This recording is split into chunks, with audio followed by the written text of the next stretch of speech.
and welcome to JoyNews Prime. My name is Kenneth Jesse. Coming up tonight, tension mounts between two rival senior high schools in Volta region following a reported attack that has left several properties vandalized. We have details as police launches investigations and manhunt for perpetrators. Also ahead tonight, Executive Director of the Center for Democratic Development describes as unconstitutional the Human Sexual Rights and Family Values Bill passed by Parliament, insisting it will impose a financial burden on the state. Also coming up, John Mahama describes MPP's One Village, One Dam project as a failure, claims it was not well conceptualized. We are your home of independent, fearless and credible journalism. Details next.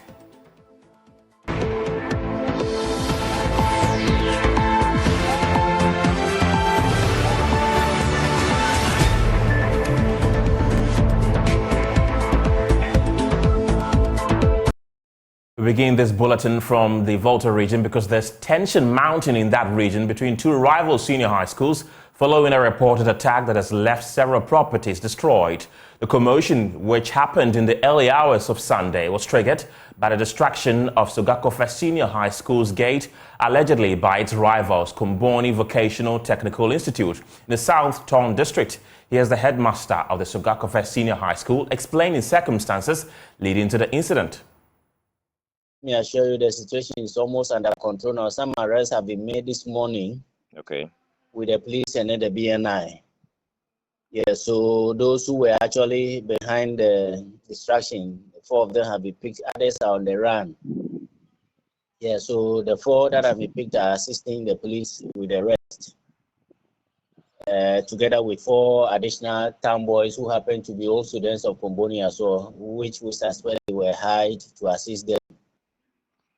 Yeah, so the destruction is through not only the gate, but one of the classroom blocks as well. About 2 weeks ago, a student of ours fell sick, and then one of the officers in the cadet took him to Comboni Hospital. So at the hospital, he came out to buy something at the hospital gate for his colleague who was inside the yard.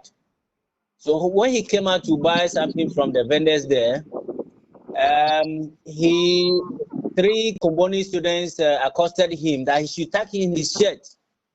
And he said, oh no, he's not on campus and he's also a senior in his school. Hello, sir? Yeah, I'm with you, sir. Yeah, he's also a senior in his school, so they don't have any authority to ask him to tuck in. And they say if he doesn't do it, they'll slap him, they'll beat him.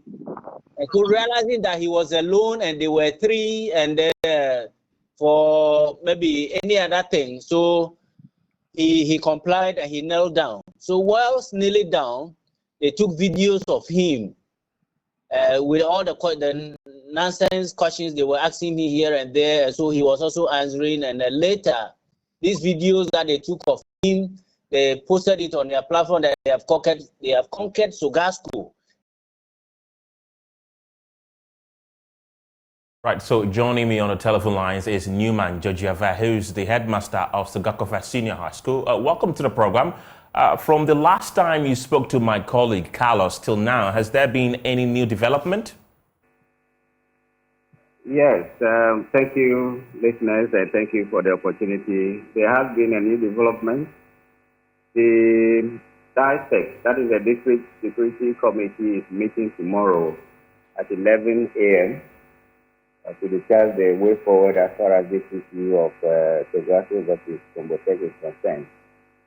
The district director and all other stakeholders have been invited, and we are meeting tomorrow on that. And has there been any arrests so far?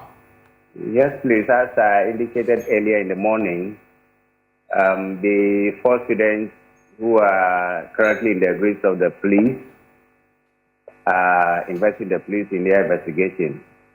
4 other town boys who happen to be old students, and so they are also with the police and they assisted them. The police were on campus this afternoon to take videos and shots of destruction caused to our property, as well as any other information that they may need from the school. So that has been ascertained. Yes, please. Right. Is there a way this rivalry could be cured permanently to avert future damages like these? Well, that is true. The district assembly as well as the education directorate are working hand in hand to put this at our back, because issues of these students, clashes and so on and so forth is not helping the two schools. So the assembly, together with the education, they are working to see if this can be a thing of the past. Currently, reports have been made to the regional director and then the regional minister as well, through my board chairman. So I believe the district assembly education will work with the minister for us to put this under control. Right. Mr. Newman Jejiave is the headmaster of Sogakofe Senior High School in the Volta region. Thank you very much for your time this evening. Now, moving on, Executive Director of the Center for Democratic Development, Professor Henry Kwesi Prempeh, has described as unconstitutional the passage of the Human Sexual Rights and Family Values Bill by Parliament, insisting it will impose a financial burden on the state. However, the bill is yet to become law because of a legal challenge at the Supreme Court. Speaking on Newsfile, Professor Kwesi Prempeh said the bill has flaws that unqualified it under the private member's provision. When you take the bill as a whole, we believe it offends the Constitution because it violates one of the constitutional provisions designed to safeguard some separation of powers here between what kind of a bill the executive may propose and what kind of a bill Parliament, through a private member, may propose. So under Article 108, the Constitution makes clear that unless a bill is introduced by or on behalf of the President, Parliament shall not proceed on it if it has certain kinds of fiscal effects, if it has certain effects on public funds and the like, right? So we have, from the beginning, taken the position that while we have been very supportive from the beginning on the idea of private members' bills, we think it's a great idea for private members in Parliament to be able to sponsor bills so that if the executive is not acting to solve a certain public problem, that at least private members of Parliament can take initiative. So the principle of private members' bill we support. However, the Constitution imposes certain constraints on what you can do with a private member's bill and what you cannot. And we've taken the position that this bill is not the kind of bill that a private member is allowed to introduce and that Parliament is allowed to pass because of the nature of the effects that it has on the public treasury. In other stories this evening, President Akufo-Addo, at a meeting with members of the diplomatic corps this week, indicated he would rather wait for the determination of a challenge against the bill brought before the Supreme Court before he will consider it. Head of the NDC's legal team, Eduji Tamakle, finds the president's posture disappointing. In the United States of America, Congress is about to pass a law in the US of A. They don't consult anybody in Ghana.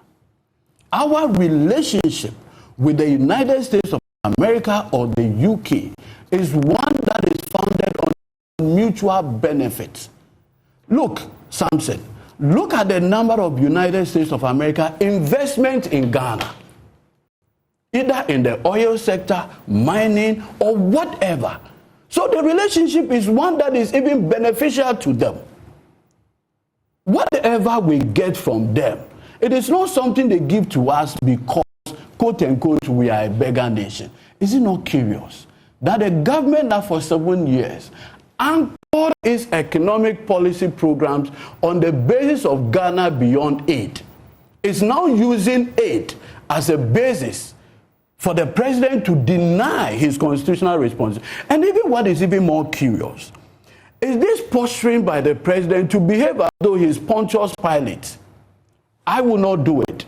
I am leaving it to the Supreme Court. Why would the president want to set up the Supreme Court for public ridicule and opprobrium?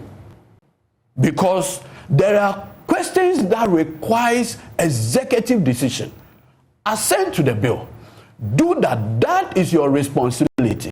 That is not the responsibility of the Supreme Court of Ghana. On the same issue, the NPP Director of Communications, Richard Anyagba, says the president is within his right to wait until the determination of the court case. I think Mr. President Akufo-Addo has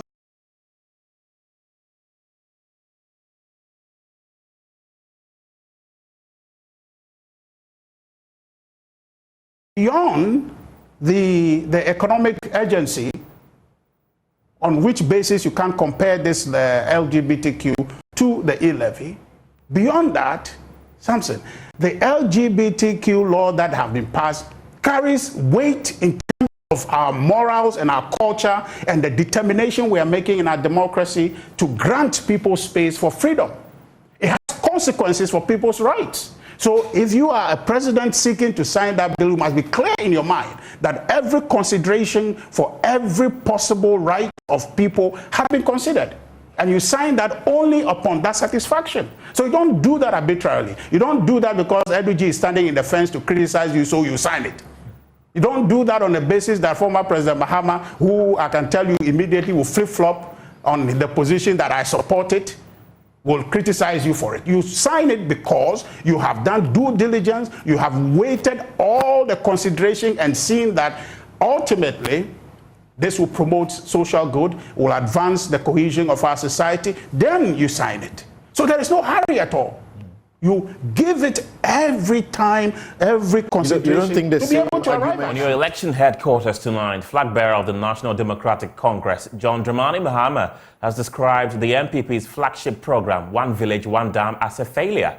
To him, the project, which aimed at ensuring constant water supply, failed to yield its purpose since it was poorly conceptualized. Mr. Mahama, on a tour of the Upper West region, has repeated a promise to find lasting solutions to the problem. The Building Ghana tour of the NDC has visited 4 of the 5 regions of the north. So far, challenges with access to potable water, especially in the dry season, have been repeated in all regions. At a town hall meeting in Tumu, Chief of Walembele Traditional Area, Koro Prof. Badua Wali II, reiterated the challenge. 1D, 1F, whatever slogans, unfortunately, our dams are drying up. I have traversed the area so many times in the past week or so, and I've realized the challenges our people are facing with regard to dry season agriculture and also water for the animals. The dams are drying up. We're hoping that this aspect also will be taken up by the NDC Manifesto Committee to ensure that we have an improved water system for the dry season come 2025 and beyond. The One Village, One Dam was a major campaign promise of the New Patriotic Party in 2016. After taking over power, dams were dug in some of the villages in the north, but it is yet to improve situations in target areas. The NDC flag bearer, John Dramani Mahama, explains why. As you know, the 1V, 1D has been a complete failure because it was not well conceptualized. They are not proper dams. They can't hold water. By halfway in the dry season, they go dry. When the cattle drink from it for about 1 month, 2 months, the water gets finished. We build dams that last till the next rainy season. And so those are the kinds of dams that we need here in the northern parts of the country. We know that the rainy season is short, and after the rainy season, Harmattan comes, and we need water that will last till the next rainy season. So when we talk about building dams, we're talking about building real dams that would have enough water to sustain both agriculture and livestock. Roads in Sisala East constituency remain in poor state. And I know that the road network has been poor. When we were in office, we started several roads in this area. Unfortunately, after we left office, all came to a standstill. But I can assure you that we know that one of the priorities in the Sisala East District is the road network.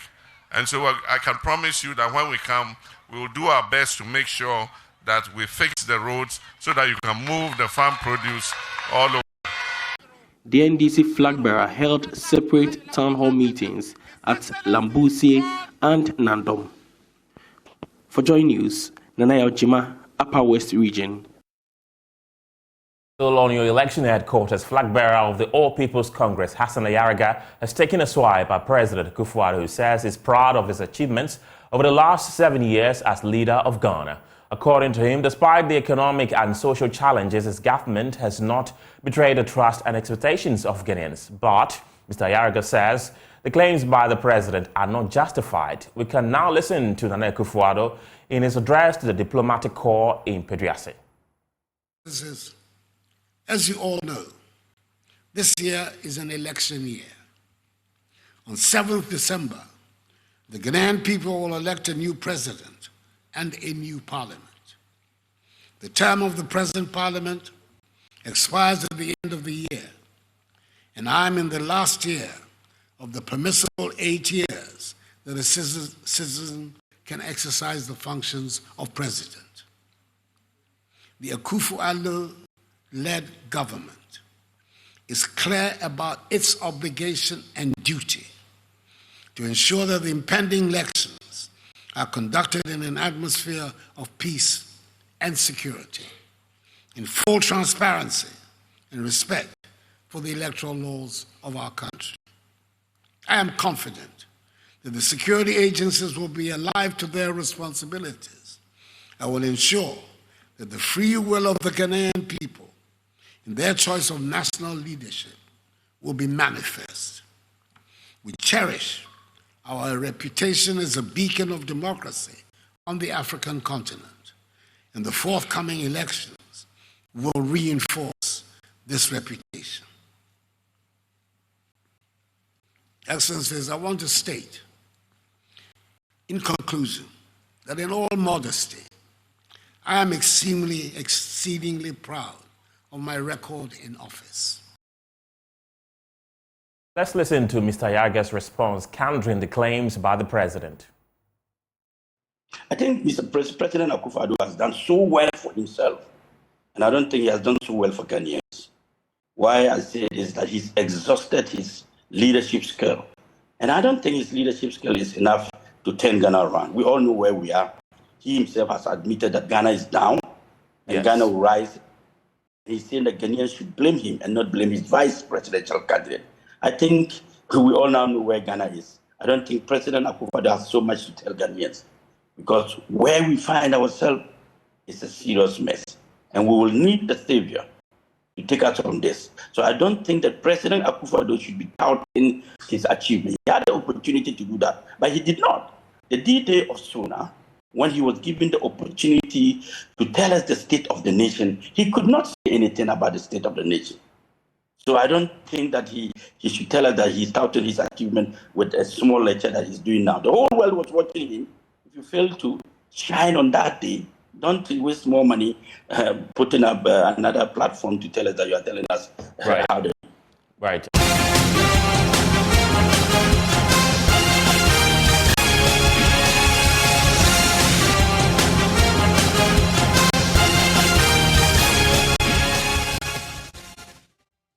Still on JoyNews Prime, Prophet Kofi Oduro, the leader and founder of Alabaster International Ministries, has strongly criticized the government, condemning what he perceives as wastage of public funds in the stalled controversial National Cathedral project. He assessed that the project, valued at over $50 million, could have been better utilized to address pressing issues such as the struggling health sector and other critical needs within the country. These remarks from Prophet Kofi Oduro come at a time the project's set completion timeline has been missed. Where is God in government? Where does God stand in the Jubilee House? Does our president fear God? Why is it that this National Cathedral have robbed this nation's coffers? $58 million. And all we have is a pit, a big hole, $58 million. Where is God in that? You have stolen to the point that even building a house for God, for the past 4 years, we go about and put a chain on the neck of fathers with hard-earned reputation. People that have served the Lord for years without any dent. We make them trustees and we go behind them and steal. You are building a house for God with such blood on it. 58 million, and you have a very big manhole. 58 million. This is all we have. I am a builder. If you give me 58 million, I will give you a structure. Ice Temple East, 15,000 capacity. We are building structures. A national cathedral cannot be built.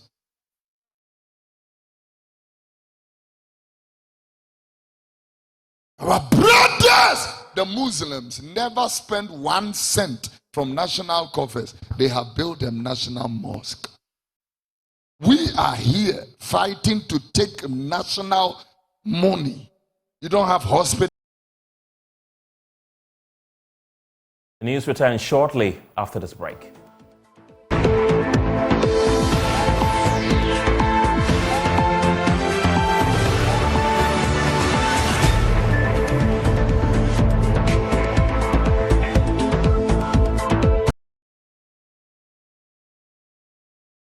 Hello again. Northern Accra Diocesan Bishop of the Methodist Church Ghana, Reverend Joseph Edusa Eyisin, has advised or charged government officials to maintain the highest level of godliness and trustworthiness in the conduct of their businesses. According to him, such activities not only attract blessings from God, but also promotes the development of the country.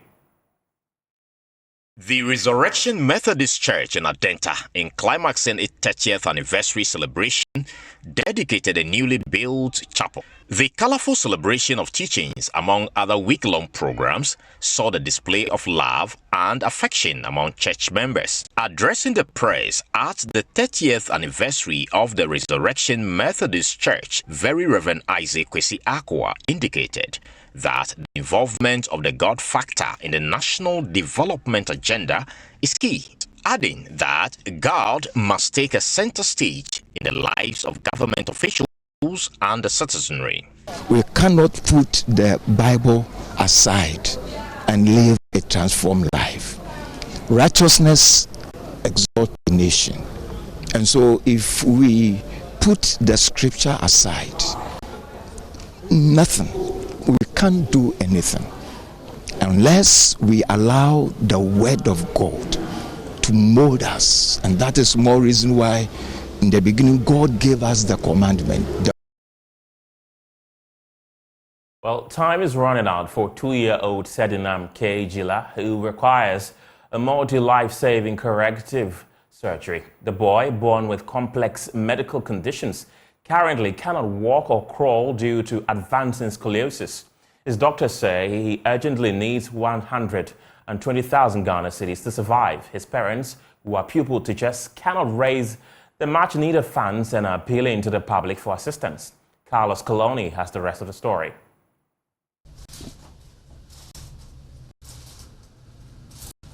Two-year-old Sedinam K was born with multiple medical conditions, including scoliosis, which makes it difficult for him to crawl or walk. To move from one point to the other, he has to drag himself on the floor with his buttocks. His parents, Miriam Asayebia and Frank Jila, tell Joy News how his condition is affecting them financially and emotionally. When I gave birth to him, it's post-date, so he was coming with the bottles. So I gave birth to him with the bottles coming like that. From birth till 2 years now, is from hospital to hospital, from lab test to lab test. I am a private teacher in a private school. Then, because of case condition, I have to be at home. And even going to work, nobody wants to employ me.